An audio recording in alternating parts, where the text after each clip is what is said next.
Salut les sportifs, c'est l'heure de votre journal des sports du lundi 9 septembre 2024. Au programme du ballon rond, La Roche patine, la Châtaigneraie enchaîne. Retour sur les parquets de hand pour les Lyonnaises et puis fait rare, le podium du trail Montaigu-Vendée complètement bouleversé après l'arrivée. Et direction d'abord le gazon du stade Henri Desgranges, sans victoire depuis le début de la saison, la Roche VF espérait bien changer la donne vendredi soir. En ouverture de la 4e journée de National 2, les Lyonnais accueillaient Saint-Brieuc. D'entrée, les Bretons se montrent bien plus cliniques, ballon récupéré, centre déposé venu de la gauche, et Maillard trompe à Hamada. 1-0 après 8 minutes, mais Mathieu Villette vient remettre les compteurs à égalité à la 36e. Plus tranchant en attaque que les Vendéens, les Briochins font de nouveau la différence. Jeannot replace les siens devant, 2-1 à la 68e, puis va de son doublé 4 minutes plus tard. Le break est fait, les Lyonnais ne reviendront pas, nouvelle défaite, 3-1, la 3e de suite pour les hommes de Frédéric Reculot. Ils ont su nous faire mal par leurs attaques et nous on n'a pas su être solides et puis justement leur faire mal nous sur nos attaques, donc l'arrivée ça fait la différence. C'est pas le jeu qui me fait peur, c'est le niveau de mes joueurs actuellement quoi. Je trouve qu'actuellement là, j'ai beaucoup de joueurs qui n'ont pas le niveau, donc c'est ça qui est le plus inquiétant. Ça fait que le collectif et qu'une équipe elle est plus bancale que costaud quoi.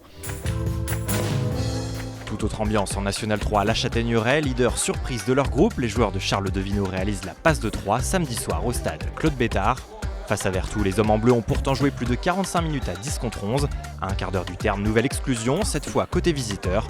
Parfois malmenés, les Châtaigneuraisiens font le dos rond avant le temps de la délivrance. 93e minute, au bout du bout, l'Escaille au corner trouve la tête de Teddy Suarez, entré en jeu 20 minutes plus tôt. C'est au fond, un but, pas besoin de plus, et 3 points qui font le bonheur des Vendéens, toujours en tête de leur groupe. En handball, 3 mois après, la Nationale 1 féminine faisait son retour. Une histoire de déjà-vu pour les filles de la Roche-Vendée Handball qui, comme la saison dernière, entamaient leur saison face à Côte-Basque pour la première journée. Les Lyonnaises en rouge regretteront sûrement la flopée d'occasions franches non converties en première période, 10-10 à la pause. À 10 minutes du terme, les deux formations jouent toujours à touche-touche, 18 partout. Menée d'une longueur dans la dernière minute, Maëlys Nolo arrache finalement l'égalisation à 6 secondes du coup de sifflet. Résultat final 24 partout au terme d'une partie plaisante et équilibrée samedi soir à la salle Omnisport. Je dirais pas que c'est un gros match, je dirais que c'est un gros match dans la tête parce qu'il y a de la tension, ça je suis d'accord.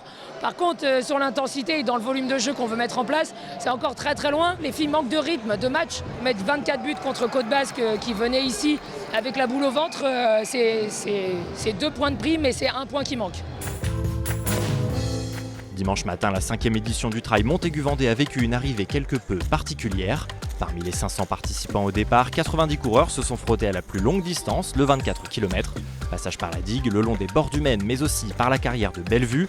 À l'arrivée, les 3 premiers franchissent la ligne, mais malheureusement, le trio a zappé une partie du circuit au niveau du 7e kilomètre, manquant les flèches indiquant le bon parcours à suivre. Une erreur d'inattention synonyme de disqualification et qui a donc largement rebattu les cartes pour le podium. Kevin Marchais de Saint-Philbert-de-Bouenne l'emporte chez les hommes. Chez les féminines, c'est Justine Landais de Montbert qui réalise le meilleur chrono. C'est la première fois que je venais ici. Hyper sympa la carrière, hyper piégeant aussi parce qu'on ne s'attend pas au dénivelé, mais c'est magnifique. Ça serait génial si vous pouvez faire une distance un peu plus longue. Si vous pouvez leur passer le message pour l'année prochaine.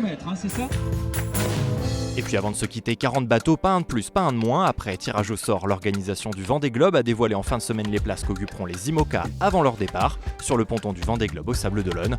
L'emplacement numéro 1 le plus proche pour Antoine Cornic, le plus éloigné pour le récent vainqueur de la New York Vendée, Charlie Dalin, ou encore le couple de skippers Clarisse Kremer, Tanguy Le Turquet, l'un en face de l'autre. De quoi prendre des notes avant d'aller rendre une petite visite à vos navigateurs préférés dès le 19 octobre prochain, date de l'ouverture du village du Vendée Globe.